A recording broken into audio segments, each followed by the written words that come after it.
जय हिंद दोस्तों मैं हूं जितेंद्र देमीवाल और आप देख रहे हो यूट्यूब विकिपीडिया। दोस्तों आज बात करेंगे ऐसे संत के बारे में जिनको सिर्फ और सिर्फ हिंदू राष्ट्र ही चाहिए और जो आजकल काफ़ी चर्चा में बने हुए हैं पूरे देश और विदेश में, और इंटरनेट की दुनिया में तो इन्होंने तहलका मचा रखा है। जी हाँ, मैं बात कर रहा हूँ धीरेन्द्र कृष्ण शास्त्री जी की।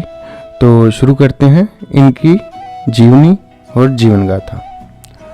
दोस्तों धीरेन्द्र कृष्ण शास्त्री जी का जो जन्म है 4 जुलाई 1996 को छतरपुर जिले के गढ़ा गांव में एक सरयोपारीन ब्राह्मण परिवार में हुआ था। धीरेन्द्र कृष्ण शास्त्री का बचपन उनके ही गांव में बीता है। वह एक सामान्य गरीब परिवार से ताल्लुक रखते हैं। धीरेन्द्र शास्त्री बहुत ही सभ्य स्वभाव के व्यक्ति हैं। उन्होंने अपनी प्रारंभिक शिक्षा गांव के सरकारी स्कूल से प्राप्त की है।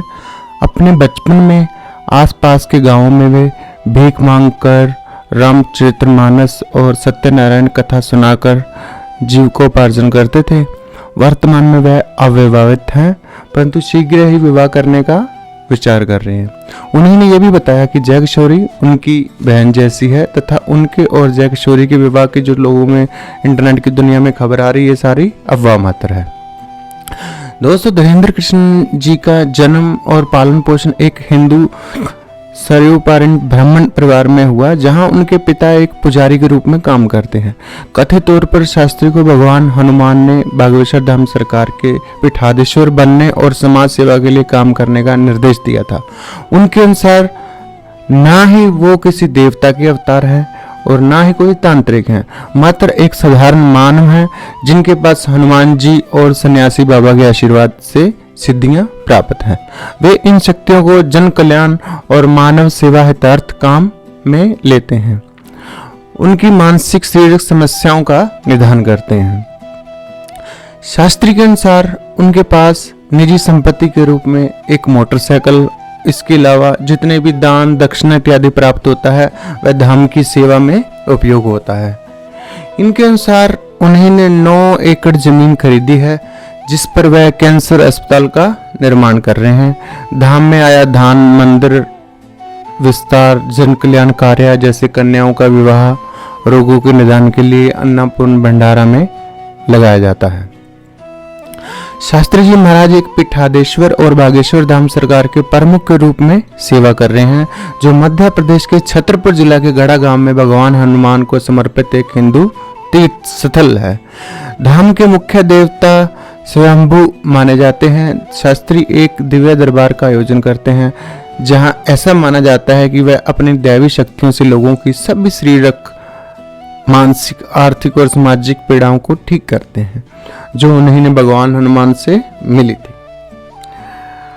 ललन टॉप के साथ एक साक्षात्कार में शास्त्री जी ने बताया था कि वह अपने दादा और पिता के बाद धाम के प्रमुख के रूप में सेवा करने वाली तीसरी पीढ़ी हैं।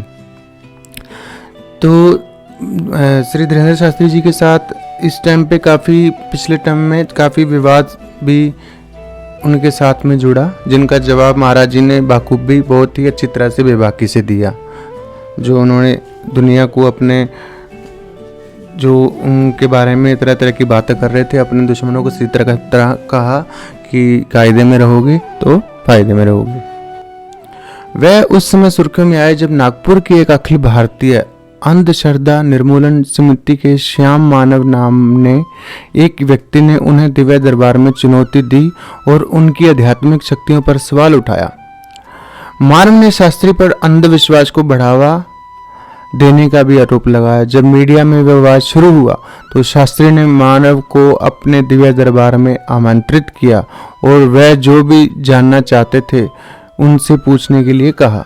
स्वामी रामदेव, सदगुरु जग्गी वासुदेव, राम भद्राचार्य, साध्वी प्राची, प्रज्ञा ठाकुर, राजनेता गिरिराज सिंह जैसे कई प्रमुख हिंदू धार्मिक नेता उनके समर्थन में आए।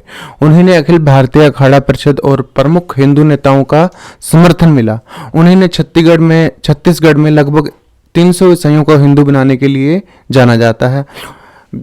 20 जनवरी 2023 को लगभग 5 लाख लोग उनके दिव्य दरबार में आए।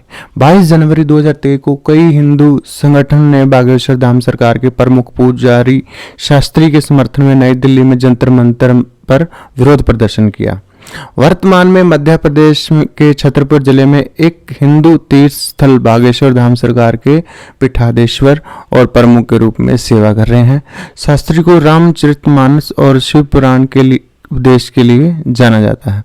ऐसी मान्यता है कि इनके पास साधना द्वारा प्राप्त की गई कुछ दैवीय शक्तियां हैं। इसके लिए अनुयायी इन्हें त्रिकालदर्शी भी मानते हैं।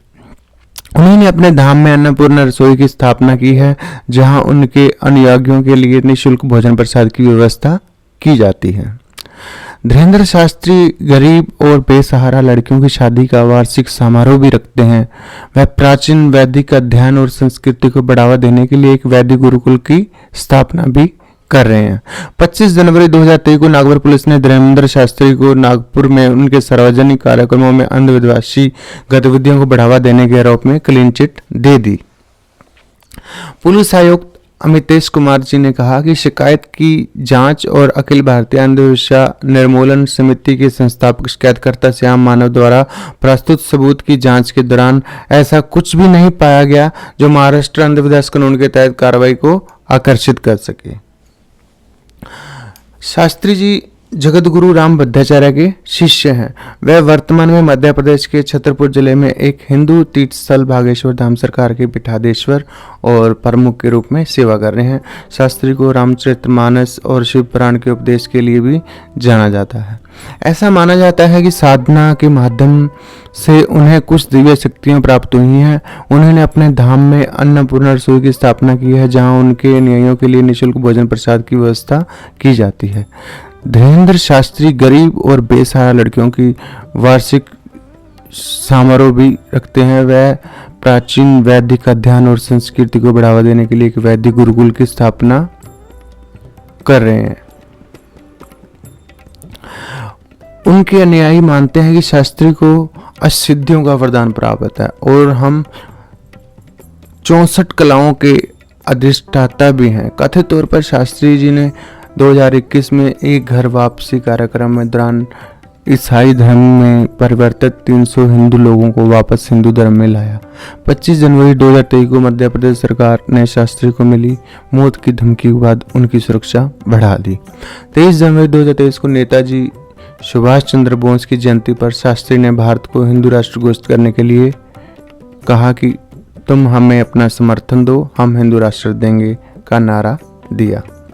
अभी हाल ही में महाराज जी इंडिया टीवी में एक अपना पहला इंटरव्यू दिया उन्होंने इंडिया टीवी पे। इंडिया टीवी के जो खास प्रोग्राम है आपकी अदालत, उसमें आए थे।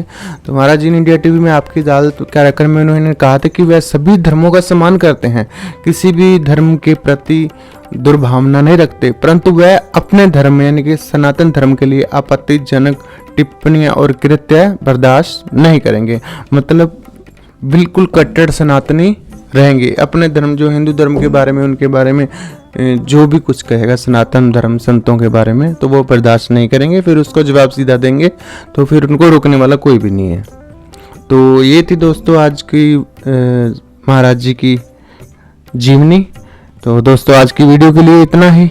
कुछ ऐसी ही जीवनी बायोग्राफी देखने के लिए आप मेरे चैनल यूट्यूब विकीपीडिया को सब्सक्राइब कर दो, और वीडियो अच्छी लगी हो तो लाइक कर देना। तब तक के लिए जय हिंद, जय भारत, भारत माता की जय।